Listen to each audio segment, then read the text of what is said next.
we're in the money. We've got a lot of what it takes to get along. Welcome to MsMojo, and today we're counting down the times when an old Hollywood star revealed their vocal talents. All kinds of music is pouring out of me 'cause somebody loves me. Number 10, Fred Astaire, the gay divorcee. You don't get a dance studio named after you if you don't know how to move, but even today, Fred Astaire's singing is vastly underrated. Though Astaire cut his teeth in vaudeville, there was some skepticism about his ability to carry a film. I'm getting it. His early movies showcased his dancing ability, and generally next to a more famous actress. In The Gay Divorcee, Astaire was able to show off his polished voice next to Ginger Rogers, who would become his longtime partner. Like the drip, drip, drip of the raindrops when the summer shower is through, so a voice within me keeps repeating, you, you, you. Compared to his dancing, his singing and musical ability have been downplayed. But without the voice, Astaire's outings as a leading man wouldn't have been nearly as successful. Oh, it's like looking for a needle in a haystack. Still I'll follow every little clue, 'cause I've got to find you. Number 9, Mickey Rooney, Babes in Arms. Although he came from a musical family, Mickey Rooney didn't have much of a chance to show off his singing chops in his early Hollywood career. It wasn't until he became a contract star at MGM in the 1930s that he made his first foray into movie musicals. Hi there, neighbor, going my way, east or west on the Lincoln Highway. Hi there, Yankee, give out with a great big thank you, you're in God's country. Though 1939's Babes in Arms was not Rooney's first time singing professionally, it was one of his more demanding earlier roles. The Rodgers and Hart adaptation paired him with Judy Garland, whose voice could blow the roof off the studio. Dance the whole night through, good morning, to you, how do you do? I said good morning. Rooney was able to keep pace with her, and the duo sang and danced in 10 films together. In Madrid and Seville, Fandango, but in Havana, all the natives go 1, 2, 3, boom, 1, 2, 3, boom. Number 8, Marilyn Monroe, Gentlemen Prefer Blondes. I won't let myself fall in love with a man who won't trust me no matter what I might do. The blonde bombshell wasn't the studio's first choice for Lorelei Lee. The wealth-obsessed showgirl played on Broadway by the singular Carol Channing. Marilyn Monroe turned out to be a stunner in the role. A kiss on the hand may be quite continental, but diamonds are a girl's best friend. Although her vocal range was limited, the studio allowed her to do her own singing for the most part. Only a few notes in the movie's signature number, Diamonds Are a Girl's Best Friend, were dubbed by ghost singer Marnie Nixon. The rest is the pure cooing of one of classic Hollywood's most iconic stars. Monroe's soft, seductive singing voice became a signature part of her repertoire. I couldn't aspire to anything higher than to feel the desire to make you my own. Number 7, Gene Kelly, For Me and My Gal. Start next season, I'm doing a double act. I'm throwing away the baggy pants. And don't look now, springtime, you're going to be my partner. For a lesser performer, being paired with Judy Garland for your first movie would seem like sabotage.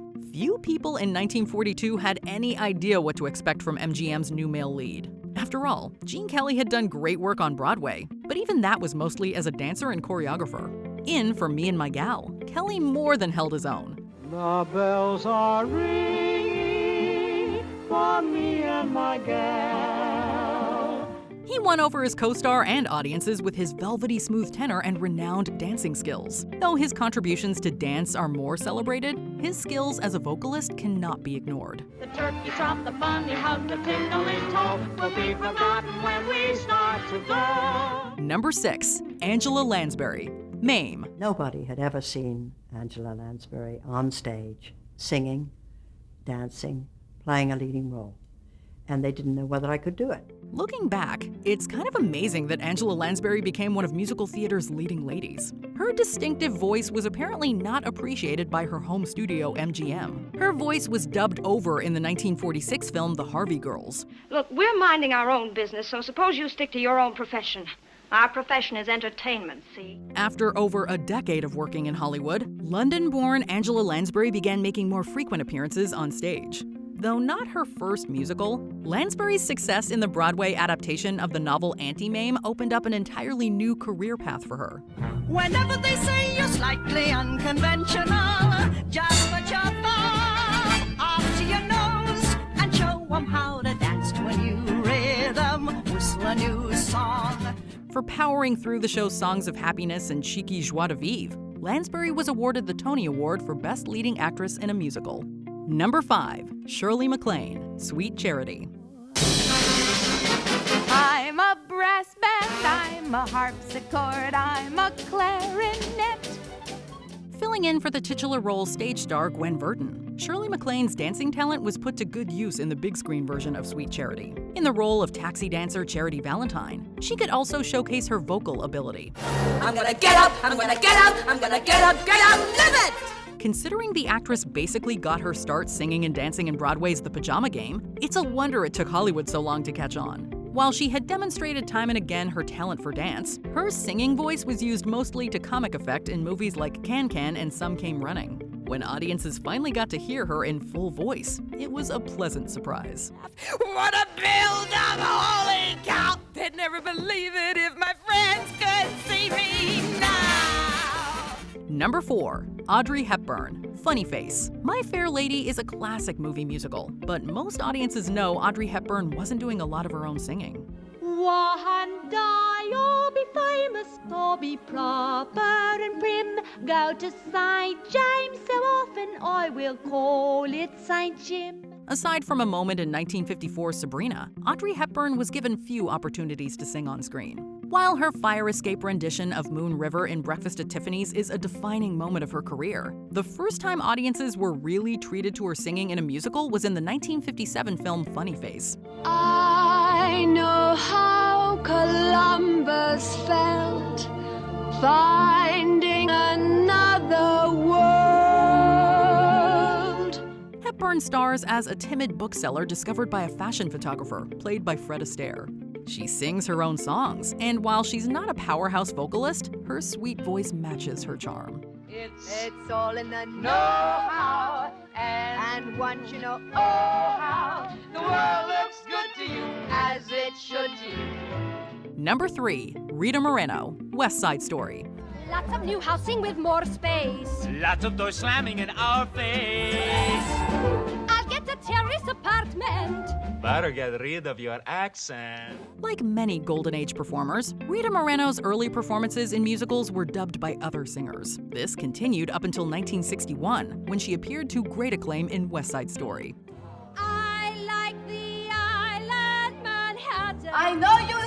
Smoke on your pipe and put that in. In her Oscar-winning role as Anita, she was able to showcase her great humor and beauty, but also prove she could hold her own during the notoriously difficult show. Like most of the cast, Moreno was dubbed in several songs. However, she was given free rein to own what is arguably Anita's standout number, America. Her sultry and clever performance is a big reason why West Side Story became such an iconic production. A terrible time in America. You forget I'm in America.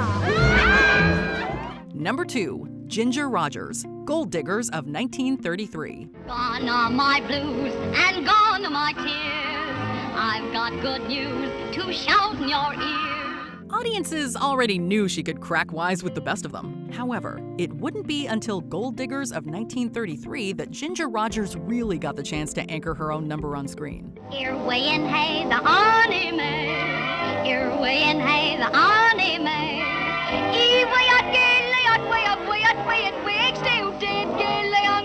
Though she she was discovered on Broadway. Rogers was mostly cast in a number of dramas and non-musical comedies for the first 3 years of her Hollywood career. The Depression-era number We're in the Money, which was sung partially in Pig Latin, gave her an almost uninterrupted solo. The song and movie at large launched her as a reliable musical star. We're in the money, oh, come on, honey.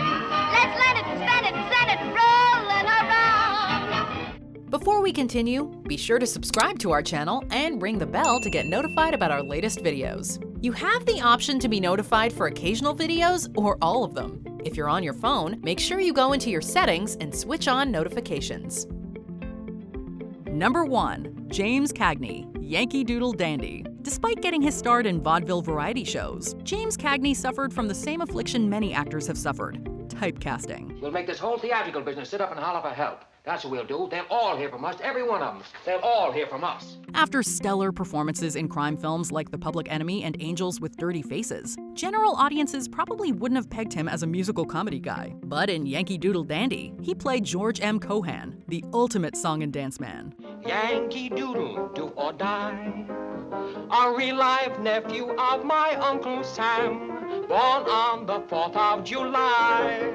Cagney's isn't a modern voice, and he talk-sings most of the numbers. However, his classic sound is full of enough charm, humor, and genuine feeling to make up for a lack of polish, and earn him an Academy Award for his efforts.